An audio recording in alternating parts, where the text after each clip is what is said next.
ഒരു നാട് മനുഷ്യർക്ക് ജീവിക്കുവാൻ കൊള്ളുന്ന നാടാണോ എന്ന് പരിശോധിക്കാനുള്ള ആദ്യത്തെ മാനദണ്ഡം ആ നാട് കുഞ്ഞുങ്ങളുടെ ജീവൻ ഉറപ്പുള്ള നാടാണോ എന്നുള്ളൊരു പരിശോധനയാണ്. കുഞ്ഞുങ്ങളുടെ ജീവൻ ഉറപ്പുള്ള നാടാണ് ലോകത്ത് മനുഷ്യ ജീവിതത്തിന് ഏറ്റവും ഉറപ്പുള്ള നാട്. ഈ ലോകത്തെ മനുഷ്യ ജീവിതത്തിന് ഏറ്റവും ഉറപ്പുള്ള നാടിൻ്റെ പേര് ലോകത്ത് സമ്പത്ത് കുന്നുകൂട്ടിയിരിക്കുന്ന ഏതെങ്കിലും മുതലാളിത്ത രാഷ്ട്രങ്ങളല്ല, ഇന്ത്യ കൊള്ളയടിച്ചു കൊണ്ടുപോയി നിർമ്മിച്ചിട്ടുള്ള ലണ്ടൻ മഹാനഗരമല്ല, പാരീസ് അല്ല, ന്യൂയോർക്കല്ല. ലോകത്ത് കുഞ്ഞുങ്ങളുടെ ജീവൻ ഏറ്റവും ഉറപ്പുള്ള നാടിൻ്റെ പേര് കേരളം എന്നാണ്. ശിശുമരണ നിരക്ക് ഏറ്റവും കുറഞ്ഞ നാട്. അത് ഓണത്തിൻ്റെ തൊട്ടടുത്ത ദിവസമാണ് ആ വാർത്ത വന്നത്. ഓണത്തിന് മലയാളി പാടിയത് ആദികൾ വ്യാധികൾ ഒന്നുമില്ല, ബാലമരണങ്ങൾ കേൾപ്പാനില്ല എന്നാണ്. ബാലമരണങ്ങൾ കേൾക്കാത്തൊരു നാടായിട്ട് ഈ കേരളം മാറിയിരിക്കുന്നു. ഇങ്ങനെ ആയിരുന്നില്ല കേരളം. 1960 കേരളത്തിലെ ശിശുമരണ നിരക്ക് 1000 കുഞ്ഞുങ്ങൾ ജനിക്കുമ്പോൾ 100 കുഞ്ഞുങ്ങൾ മരിച്ചു പോകുന്ന നാടായിരുന്നു കേരളം.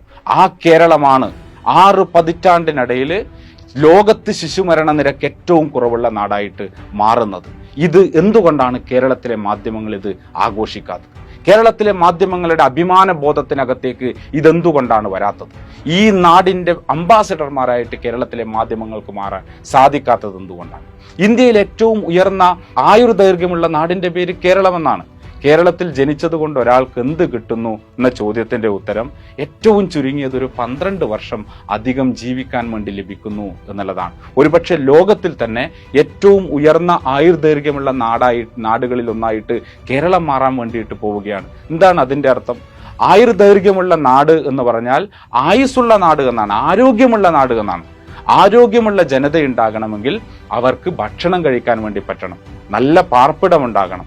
നല്ല പാർപ്പിടവും നല്ല ഭക്ഷണവും ലഭിക്കണമെങ്കിൽ അവർക്ക് വരുമാനം ഉണ്ടാകണം. വരുമാനം ലഭിക്കണമെങ്കിൽ ഉയർന്ന കൂലി ഉണ്ടാകണം. ഉയർന്ന കൂലി ലഭിക്കണമെങ്കിൽ ജോലി ഉണ്ടാകണം. ജോലിയും ഉയർന്ന കൂലി ചോദിച്ചു വാങ്ങാനുള്ള ധൈര്യവും ഉണ്ടാകണമെങ്കിൽ അവർക്ക് വിദ്യാഭ്യാസം ഉണ്ടാകണം.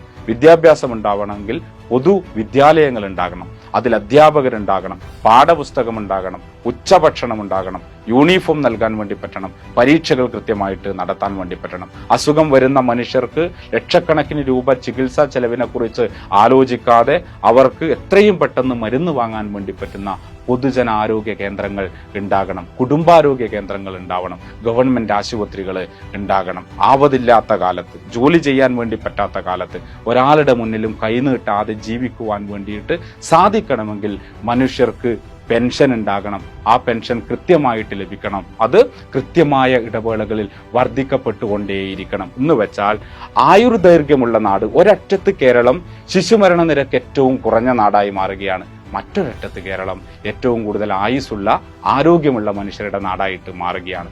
ഇത് സാധ്യമാകണമെങ്കിൽ സമഗ്രമായൊരു പദ്ധതി ഉണ്ടാകണം. അതിൽ പാർപ്പിടമുണ്ട്, പൊതുവിദ്യാഭ്യാസമുണ്ട്, വിദ്യാലയങ്ങളുണ്ട്, ഉയർന്ന കൂലിയുണ്ട്, ജനങ്ങളുടെ കൂട്ടായ്മയുണ്ട്, വായനശാലകളുണ്ട്. ഇതെല്ലാം ചേരുമ്പോഴാണ് കേരളം ഉണ്ടാവുക. ഇത് നിർമ്മിച്ചെടുത്തത് കേരളത്തിലെ ഇടതുപക്ഷമാണ്. ആ ഇടതുപക്ഷത്തെ ആഘോഷിക്കാൻ കേരളത്തിലെ മാധ്യമങ്ങൾ തയ്യാറായിട്ടേയില്ല. കേരളത്തിന്റെ ഈ സ്റ്റോറിയെക്കുറിച്ച്, കേരള സ്റ്റോറികൾ എന്തുകൊണ്ടാണ് ഉണ്ടാകുന്നത്? കേരള സ്റ്റോറികൾ കേരളത്തെ തകർക്കാൻ ഉണ്ടാകുന്നത് യഥാർത്ഥ കേരള സ്റ്റോറി പറയാൻ വേണ്ടിയിട്ട് കേരളത്തിലെ മാധ്യമങ്ങൾ തയ്യാറാകാത്തത് കൊണ്ടുകൂടിയാണ് കേരളത്തെ ആക്രമിക്കാൻ വേണ്ടിയിട്ട് വിഭജന യുക്തിയുടെ ആശയങ്ങൾ ഇതുപോലെ സിനിമകളായിട്ട് കടന്നു വന്നുകൊണ്ടേയിരിക്കുന്നത്. ആ സമരത്തിൽ കേരളത്തിൻ്റെ കൂടെയല്ല കേരളത്തിലെ മാധ്യമങ്ങളിൽ ബഹുഭൂരിപക്ഷം.